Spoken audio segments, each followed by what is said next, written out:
ini mewakili ketua. Atas dia beliau adalah ketua Basnas Badan Amil Zakat Nasional Kabupaten Maros. Tapi kehadiran beliau hari ini adalah perwakilan atau mewakili. Dia posisi beliau adalah ketua satu di bidang fatwa jadi Sulawak Kabupaten Maros. Ya. Jadi tepatlah kalau dia membawakan materi tentang fikih penyembelihan secara halal. Ya, kepada Ustaz dan hormat kami persilakan. Assalamualaikum warahmatullahi wabarakatuh. Assalamualaikum. Alhamdulillahi wa kafa wassalatu wassalamu ala Mustafa Nabi Muhammadin sallallahu alaihi wasallam wa ala alihi wasallam. Saya hormati adik saya, saudara saya, Prof. Haji Insinyur Nusran. 40 tahun baru ketemu dengan beliau. Hadirin para peserta, dan semoga dimuliakan diberkati oleh Allah Subhanahu wa taala. Dalam jam-jam ngantuk ini mudah-mudahan tidak tidur ya. Boleh ngantuk tapi jangan tidur. Saya diberi amanah untuk menyampaikan sesi tentang fikih terkait dengan menyembelih secara syar'i. Ya, ini sangat penting karena bila tidak syar'i maka yang kita sembelih itu adalah bangkai. Sesungguhnya Bapak ini punya peran penting ya, punya kontributif sangat besar terhadap penyajian ya barang halal khusus tentang binatang. Jadi jangan dipandang kecil, itu peranan kita sangat besar ya, sangat besar. Karena sertifikasi nanti itu diawali dengan ya sembelihannya, produk-produk makanan yang terkait dengan daging, maka diawali dengan sembelihannya. Jadi sangat urgen, sangat penting peranan bapak-bapak saudara sekalian dalam hal ini. Dan tentu ini kita berharap ya kita memberi kontribusi positif ya terhadap penyajian penyiapan atau tersedianya hewan-hewan yang halal. Ini tidak sekedar mau mendapatkan sertifikasi, mau dapat atau tidak sebenarnya tidak terlalu penting di situ. Yang pentingnya adalah tanggung jawab menyembelih sesuai dengan yang disyariatkan oleh agama kita. Adapun sertifikasinya itu adalah penghargaan. Andaikan tidak bersertifikat pun kita bertanggung jawab memahami cara menyembelih sesuai yang diperintahkan oleh Allah Subhanahu wa taala. Ya. Apa yang dimaksud dengan penyembelihan secara syariat? Ya. Dalam bahasa Arab, dalam istilah bahasa Arab, ya, secara istilahan menyembelih itu dalam bahasa Arabnya adalah az-zakah, yang artinya suci, baik, ya. Suci baik. Ya.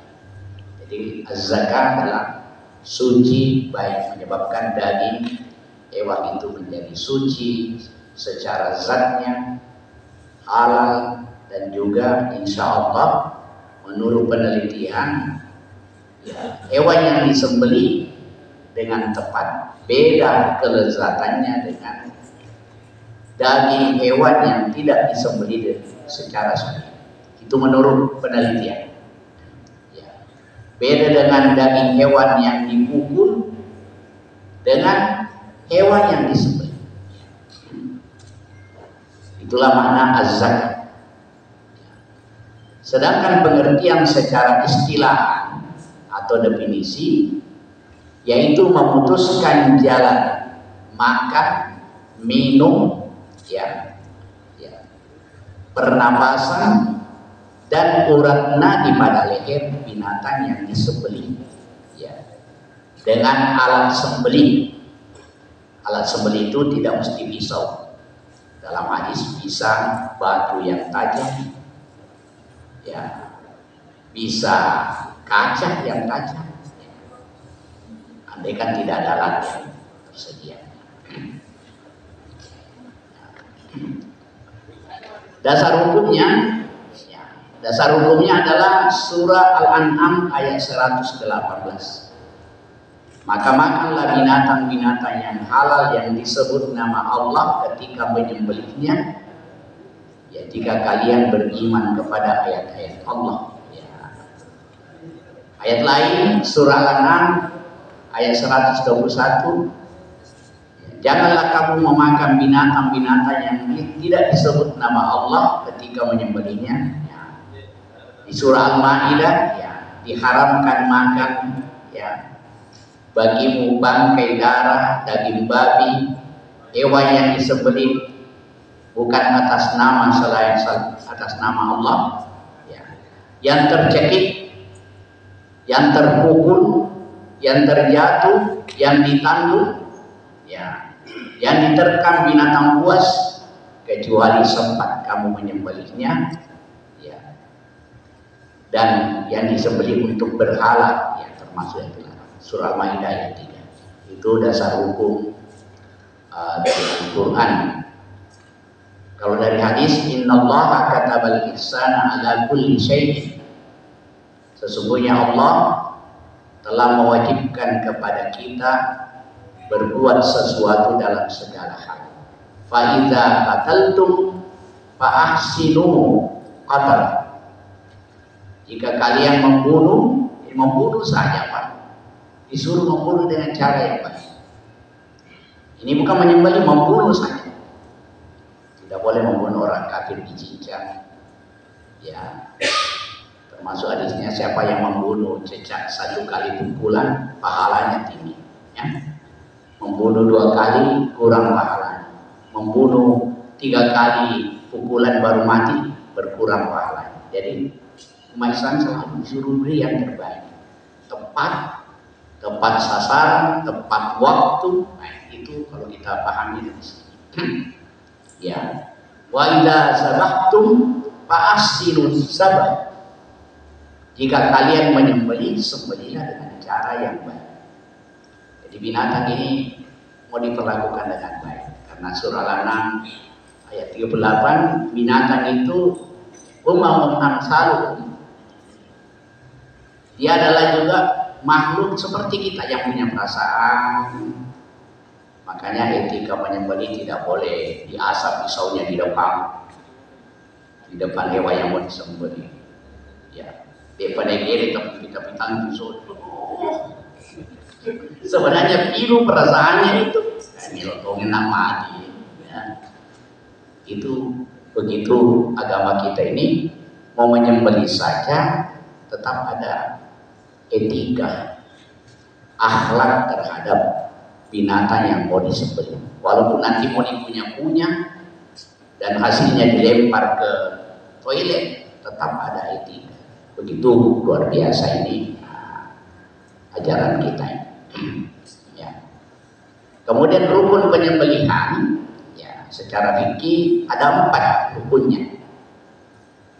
Rukun itu, Pak, tidak boleh tidak, harus ada. Kalau rukun tidak dilaksanakan tidak sah. Ya. Rukunnya yang pertama, orang yang mau menyembelih.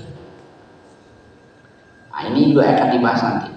Yang kedua, hewan yang akan mau disembelih. Yang ketiga, niat. Yang keempat, alat untuk menyembelih. Ini sudah dirinci oleh ulama kita. Jadi 4. Orang yang mau menyembelih, hewan yang akan mau disembelih, niat untuk disembelih, alat untuk dipakai menyembelih. Ini 4. Ya. Syarat penyembelihan, ya, syarat adalah ketentuan atau perbuatan yang harus dipenuhi sebelum melakukan suatu ibadah, suatu amal. Ya. Tanpa syarat, ya, maka ya, pekerjaan itu dianggap tidak sah. Apa syaratnya? Yang pertama, orang yang menyembelih. Ya. Orang yang mau menyembelih itu yang pertama muslim. Walaupun ada pendapat mengatakan ahlul kitab juga boleh, ya, tapi saya tidak mau bahas itu karena kita semuanya orang muslim di Malaysia mayoritas. Yang kedua, berakal sehat. Jadi orang gila tidak halal sembelihan. Ya, jangan sampai bukan lehernya disembelih, nanti di dalam karena tidak benar. Yang ketiga, mumayyiz. Mumayyiz itu adalah balik sudah tahu membedakan yang baik dan buruk dan yang salah, ya. Mumayyiz. Makanya berbeda pendapat ulama tentang anak-anak yang belum balik sah atau tidak, itu perbedaan lagi para ulama. Ya. Ditambah lagi, ya, ada yang menambahkan syarat laki-laki. Tetapi itu hanya tidak lazim perempuan, tetapi fikih semua mazhab membolehkan, ya, membolehkan wanita juga boleh. Tetapi aulawiyatnya, prioritasnya adalah laki-laki. Kecuali tidak ada laki-laki, ya, mendesak tomia yang mau dipotong. Tapi kalau masih ada laki-laki, didahulukan laki-laki, ya, didahulukan laki-laki. Ya, karena ada hadis dari Ka'ab bin Malik, bahwasanya ada seorang wanita menyembelih kambing dengan batu, kemudian hal itu ditanyakan kepada Rasulullah SAW, beliau memerintahkan untuk memakannya, berarti boleh dimakan sembelihannya wanita. Nanti fikih-fikihnya nanti kita ya, termasuk saya dapatkan websitenya Edu, ya, Edu online, ya, dalam kitab, ya, Ta'anatul Talibin disampaikan yang lebih utama untuk memotong adalah muslim yang berakal, kemudian muslimah yang berakal. Artinya berarti perempuan juga begitu, ya. Kemudian, ya, anak yang sudah mumayyiz, yang balik, ya. Kemudian ahlul kitab terakhir. Jadi ahlul kitab masih boleh diterima sembelihannya kalau tidak ada yang lain. Ya. Alasannya bahwa al-aslu fi ahkamis syar'iyyah istirakar rajal wan nisaa fiha illa idza dalilin ala khusus. Ya. Hukum asal dalam syariat adalah sama antara laki-laki dan perempuan. Itu kaidah utamanya. Kecuali ada dalil secara khusus yang melarangnya. Jadi hak laki-laki dan perempuan dalam seluruh ibadah termasuk memotong sebenarnya asal fikihnya sama. Asal fikihnya sama. Kecuali, ya, kaidahnya ada dalil secara khusus memalingkan keumuman dalil itu. Nah, itu. Makanya mazhab Hanafiyah membolehkan, ya. Mazhab Malikiyah membolehkan, mazhab Asy-Syafi'iyah membolehkan. Jadi mazhab Hanabilah membolehkan, cuma tidak lazim. Dan kelaziman itu juga biasa menjadi pertimbangan hukum dalam satu huruf, satu kondisi. Ya, tentu orang bertanya-tanya, kenapa sih perempuan sih? Tapi sebenarnya tidak ada masalah. Apalagi kalau binatang besar nama kudra nanti itu belum lagi. Nah, ya. Kemudian binatang yang disembelih, ya, kita percepat. Ya. Binatang yang akan disembelih masih dalam keadaan hidup. Ya. Binatang yang mati tidak bisa lagi disembelih. Dan binatang-binatang yang tidak berleher itu sudah ada dalilnya bahwa itu tidak perlu disembelih, seperti hewan laut, ikan, itu halal. Sebagaimana hadis umum, bangkai laut halal. Andaikan tidak halal bangkai laut, Pak, setengah mati ikan rata-rata, ikan mati kita beli.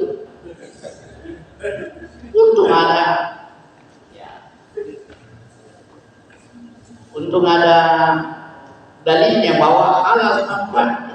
Alhamdulillah. Semua bangkai laut halal kecuali kapal selam. Ya, tidak boleh dimakan itu. Ya. Dan seorang penyembelih harus tahu ciri-ciri hewan yang sudah mati dan yang masih hidup. Ya. Ciri-ciri hewan yang dianggap hidup adalah adanya hayat mustaqirrah. Ada gerakan secara berkelanjutan ya. Ada hayat, ada kehidupan situ ya, seperti tadi dikatakan Ketua Majelis Ulama, dipegang hidungnya masih ada angin keluar masuk, ekornya masih goyang-goyang, matanya masih goyang-goyang, nah, itu berarti masih hidup ya, masih hidup. Nanti ketemu kasus-kasusnya kita sampaikan bagaimana ya. Nah, yang kedua, binatang yang akan disembelih adalah binatang yang halal, baik dari zatnya maupun dari asbab perolehannya. Ya, yang mana itu binatang yang halal? Contohnya sapi. Babi tidak boleh. Sapinya halal, sapinya itu halal, binatangnya halal disembelih, tetapi cara perolehannya dan kita tahu, hasil curian banyak pun. Tidak boleh, termasuk dilarang ya. Karena sebabnya juga harus dipahami. Dalam istilah ini disebut dengan halal izati dan halal sabab. Halal izati, halal zatnya, dan halal sebab kehadirannya. Oh, bukan curian. Nah, itu ya. Itu. Yang ketiga, niat penyembelihan. Niat penyembelihan harus kalau sembelihan akikah ya diniatkan sembelih akikah, sembelihan korban. Bagi kita ini adalah niat penyembelihannya yang benar ialah semata-mata ingin mengkonsumsi binatang tersebut secara halal sesuai syariat Islam. Ya. Jadi kita niatnya kita mau ini sembelih supaya halal nih. Karena semua yang tidak disembelih, kalau binatang yang harus disembelih maka tidak menjadi halal. Umpama dipukul, ya, dicekik, itu tidak boleh. Yang keempat, alat penyembelihan. Alat penyembelihan secara umum kata Rasulullah, alat apa saja yang dapat mengalirkan darah, ya, dan disebut nama Allah Subhanahu wa Ta'ala, maka makanlah sembelihan itu. Jadi alat apa saja yang bisa dipakai menyembelih, ya, yang dilarang secara tegas oleh Rasulullah, gigi dan kuku. Ya. Dan sampai ada mau percepat ayamnya di gigi, maka tidak ada pisau. Nah, kak beting, oh tidak boleh, tidak boleh. Nah, itu tentang hadisnya, hadis rawahu Ahmad dan Ibnu Majah. Dan dianjurkan mempertajam alat yang mau dipakai dan dilarang mengasah di depan hewan yang mau disembelih. Ya, dilarang ya. Kalau kita mau asah jauh-jauh ya.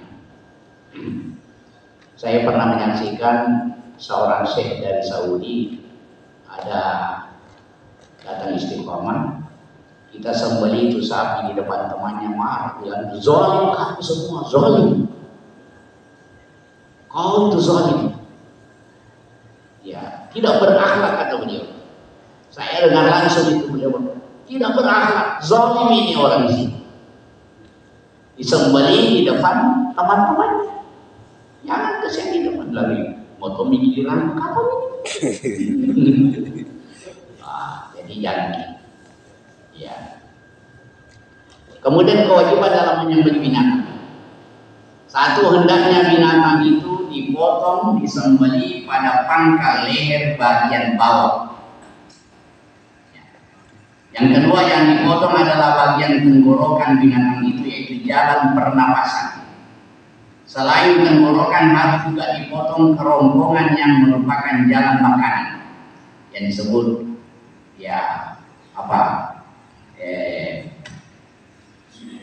istilah bahasa lainnya puluh ya.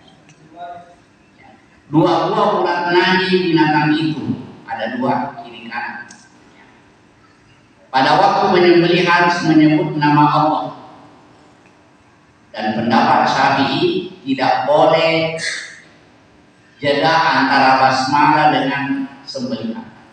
Dan sampai baru jalan Bismillahirrahmanirrahim. Jauh sekali. Hampir tidak ada jedanya basmalah dengan tindakan tangan kita. Itu mazhab Syafi'i seperti itu. Tidak boleh terlalu jauh.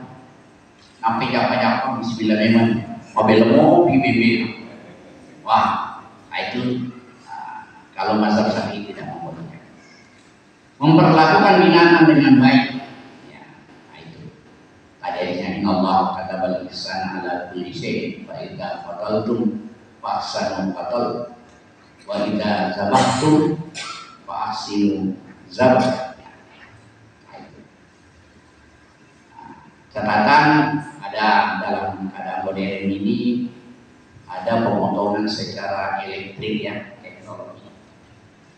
Ya, saya dapat jawaban dari konsultasi tadi, kalau tidak mengalir darahnya tidak dibolehkan. Karena harus mengalirkan darah dan terpotong minimal 2 urat ya. Kalau mazhab Syafi'i itu ya, mazhab Hanafi harus terpotong 4 saluran. Saya sampaikan anak-anak, mazhab Hanafi harus terpotong 4 saluran, yaitu hulqum, saluran nafas ya, mari'i, saluran makanan, dan wadajain, 2 urat leher, saluran darah ya, dari kiri kanan. Kalau Hanafi ya berpendapat minimal 3 saluran terpotong, hulqum, mari'i, dan salah satu dari wadaj, urat leher. Dan lebih bagus lagi kalau dua-duanya terpotong, jadi 4 urat.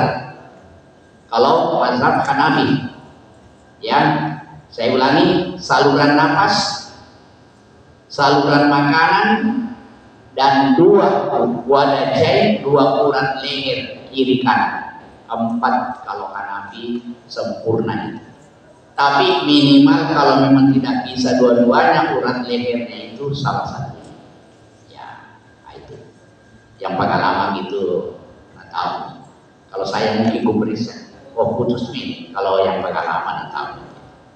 Kalau mazhab Maliki wajib terpotong hulqum. Hulqum yaitu saluran nafas dan 2 urat leher.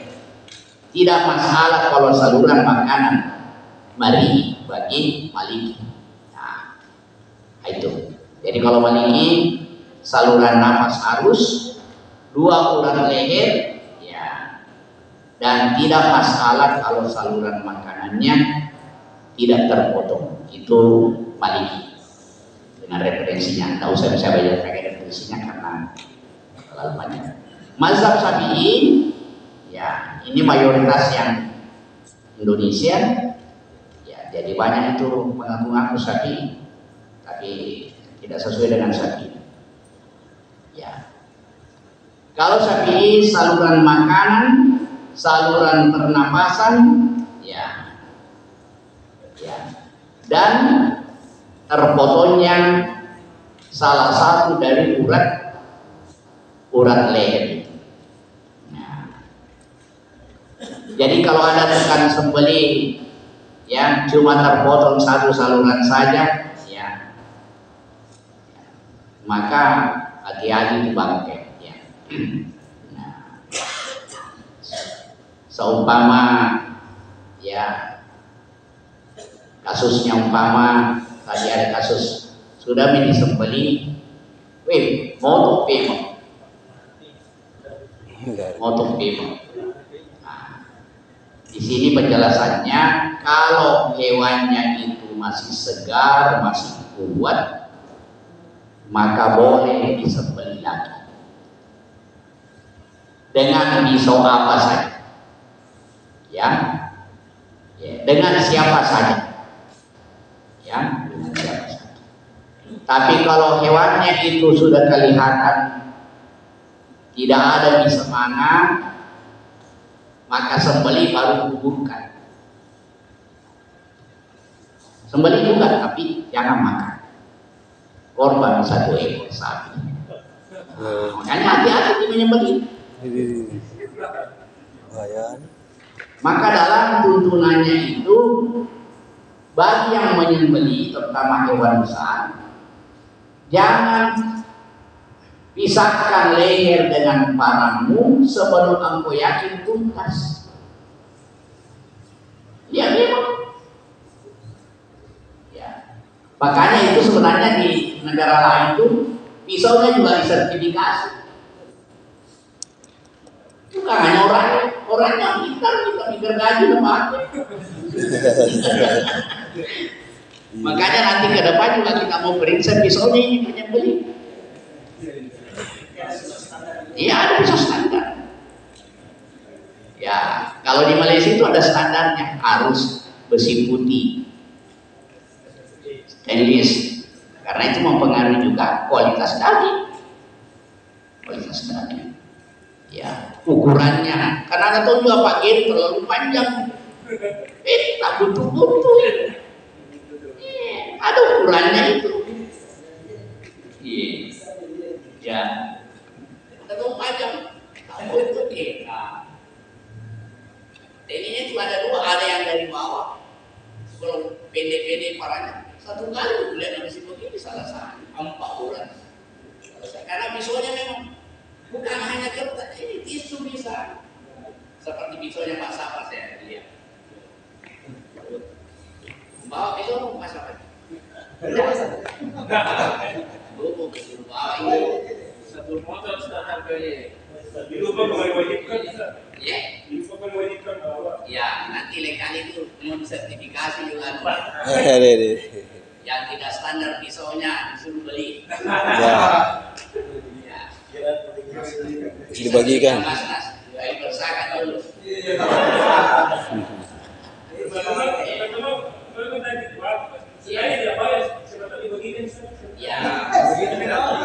Ya, betul. Berarti penyelenggaranya juga mau disertifikasi. Penyelenggara yang profesional siapkan pisau juga. Salam dan ke depan kita. Kita tidak boleh main-main ini karena banyaknya orang makan bangkai kalau bapak-bapak tidak hati-hati. Berdosa nih. Yang makan itu mungkin dengan dosanya, tapi bapak yang sudah tahu salah caranya. Itu biasa. Itu. Mazhab Hambali, Hanabilah, ya sama dengan mazhab Syafi'i. Ya. Dan ini yang pandangan lebih kuat, yaitu berusaha menyelesaikan 4 urat tadi. Jalan nafas, jalan makan, ya, dan dua urat leher. Kalaupun tidak bisa dua-duanya, biar 1 sudah dianggap selesai. Ya, itu.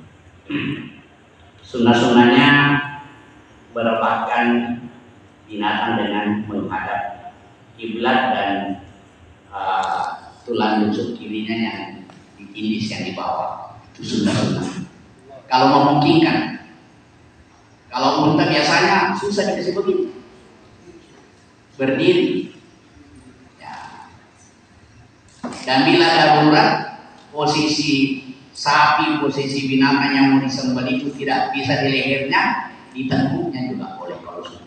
Pas sapi mengamuk masuk di sumur, kita mau untuk dibawanya menghadap begini. Nah, ulama membolehkan sudah darurat dipotong dari tengkuk, boleh ya, kalau terpaksa itu darurat ya. Jika memungkinkan kasih menghadap kiblat, dimiringkan dengan baik ya. Nah, jangan seolah-olah dia ayam binatang seperti itu ya. Nah, itu. Nah, kemudian ya catatan bagi yang ayam ini, ayam potong ya. Ada catatan saya sebutkan di sini. Nah, jangan sampai belum mati betul dilempar ke air panas. Karena hadisnya seperti ini. Dari Abi Hatim, "Idza ra'aita sahmika fadhkur ismallah. Fa in wajadtahu qad qutila fakun illa an tajidahu qad waqa'a fi ma'in. Fa innaka la tadri al-ma'u qatalahu aw sahmuk." Apabila engkau melepaskan anak panah dan engkau menyebut nama Allah, kemudian engkau mendapatkan binatang buruanmu itu telah mati, maka makanlah. Kecuali engkau mendapatkannya jatuh ke dalam air, karena engkau tidak tahu siapa yang mematikan penyebabnya, anak panah muka atau mati tenggelam. Ini hati-hati. Hati-hati. Makanya ada pertanyaan orang tua fikih tradisional itu yang sangat klasik. Saya ingat pertanyaannya nenek saya, mana kamu lebih suka, lebih yakin makan? Ada ayam ditabrak motor dan masih kamu dapat itu ayam belum mati, masih sempat kamu sembelih, atau sembelihanmu lari nabrak motor? Dia kata, dia bilang, engkau manu dalam pomodoro masih rapa-rapa, masih bisa kita sembelih. Kita sembelih ayam sekali, sudah digigit lagi, dia tabrak motor. Mana yang kita suka makan? Saat Lebih baik tabrak motor sampai kita sembelih, karena husnul khatimah. Iya. Iya. Daripada kita sembelih lari, suul khatimah. Ya, yang akhirnya siapa yang mengakhiri itu menjadi penyebab terakhir nafasnya hilang. Nah, sama dengan penyembelih ayam potong. Dia pernah mati nanti pernah juga lain. Ya siapa yang mulu itu apa? Nah, hati-hati gitu, hati-hati gitu. Tapi inilah butuh kesabaran. Walaupun kata tadi guru terketua ulama, majelis ulama, mungkin tidak ada nilai tambahan plusnya di situ, plusnya. Ya, maka dako egere malaysia ini,